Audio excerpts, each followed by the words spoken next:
Welcome to the latest AI news for editors. Way back when the hype started about AI, I was wondering, am I out of my job soon? Should I be worried?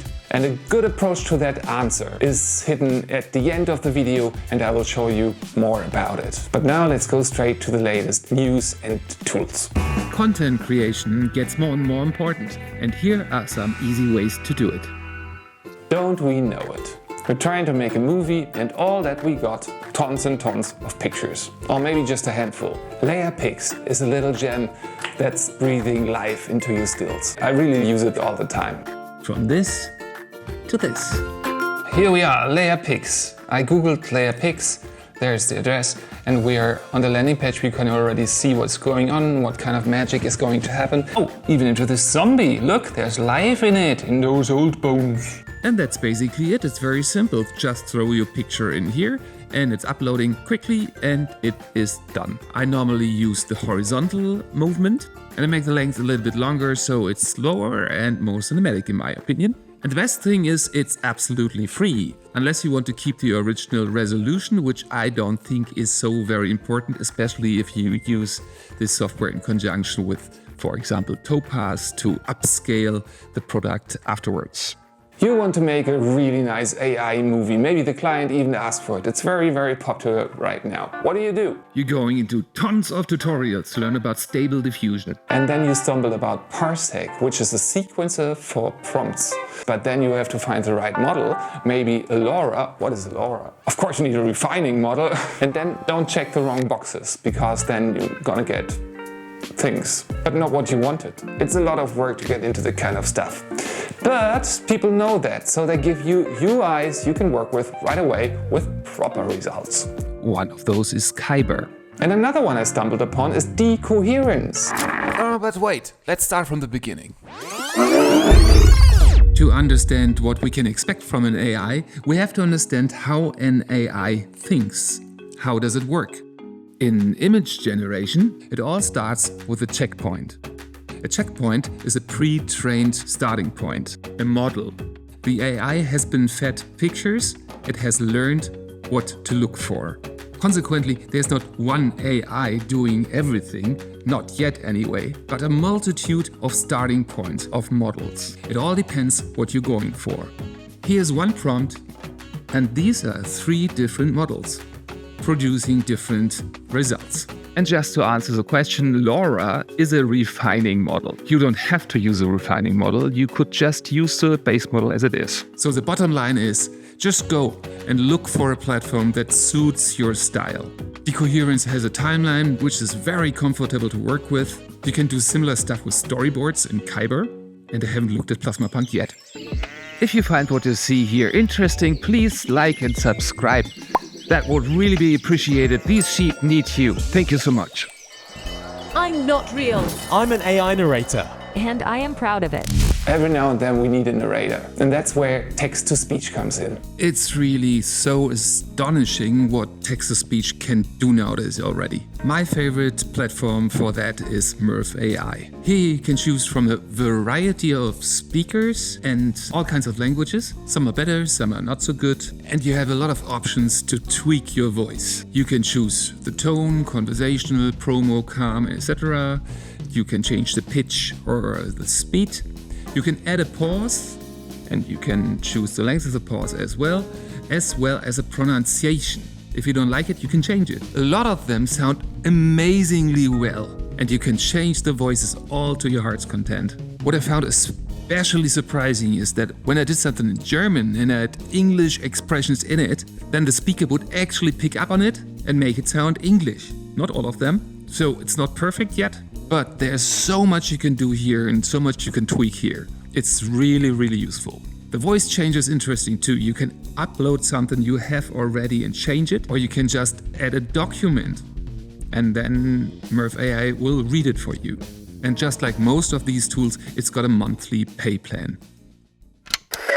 Welcome to AI Radio, playing all your favorite hits like this one. Tell me why you're running Stable Diffusion. I found a workflow for our text-based editing. There were interview situations like an hour or so, and I had to make teases out of them. Here's my workflow I came up with that saved me tons of time.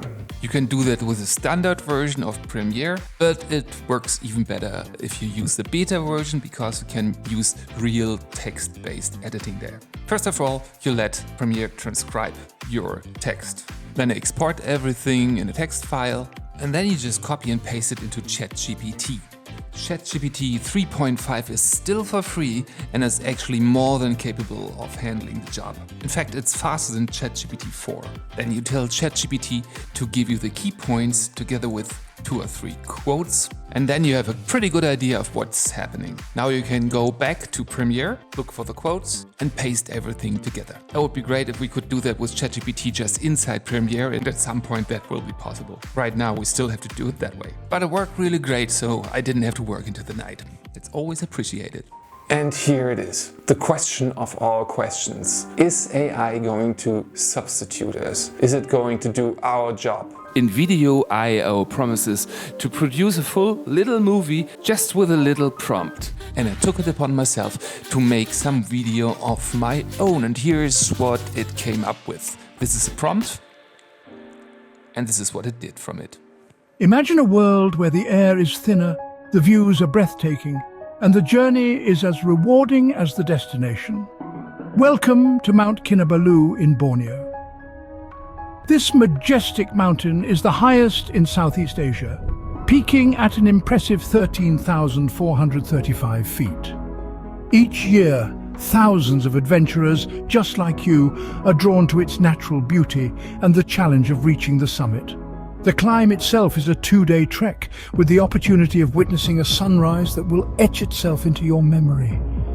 The mountain's biodiversity is a world of its own, with over 6,000 species of plants, 300 species of birds, and 100 mammalian species. Your adventure on Mount Kinabalu isn't just a climb. It's a journey through an ecosystem that's teeming with life, a testament to nature's grandeur. So, lace up those hiking boots and discover the magic of Mount Kinabalu. The mountain awaits. As you can see, I've put in very little, and it came out with a story, with all the footage and with music, and put it together in a smart way. It is extremely good. Choosing the words and telling the story. There's probably ChatGPT 4 behind it, and it works incredibly well. The edit is not great and it's far from original, but it kind of works. It did the whole story structure for us, which works pretty well. You can also hop in there and replace footage here and there, and you can edit the script, and then you can basically put together a little clip in no time. And let's not forget, it did all the work of gathering that B-roll footage. That alone would take a lot of time just to find it.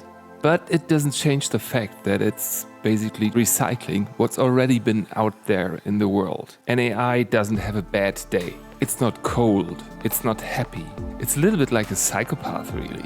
It's very good at imitating what happy looks like or what sad might feel like, but it doesn't know anything about it. And how could it possibly? It will get incredibly good at producing fairly generic, very polished content. And for people who are looking for that, that's a great tool right there. But creatively and artistically, I think we're fairly safe. And luckily, I have to say, I don't see that changing anytime soon. Somebody once said, a good story is always telling us about a facet of what it means to be human. And I think it will be a long time before AI will be able to guess what that means. I really would like to know what you think about all of this. Please leave me comments down below the video and tell me what you might want to learn about, and then we can check it out together. Go left if you want to find out more about AI tools that will make you instantaneously a better and faster editor, or go to the right if you want to go deeper down the rabbit hole.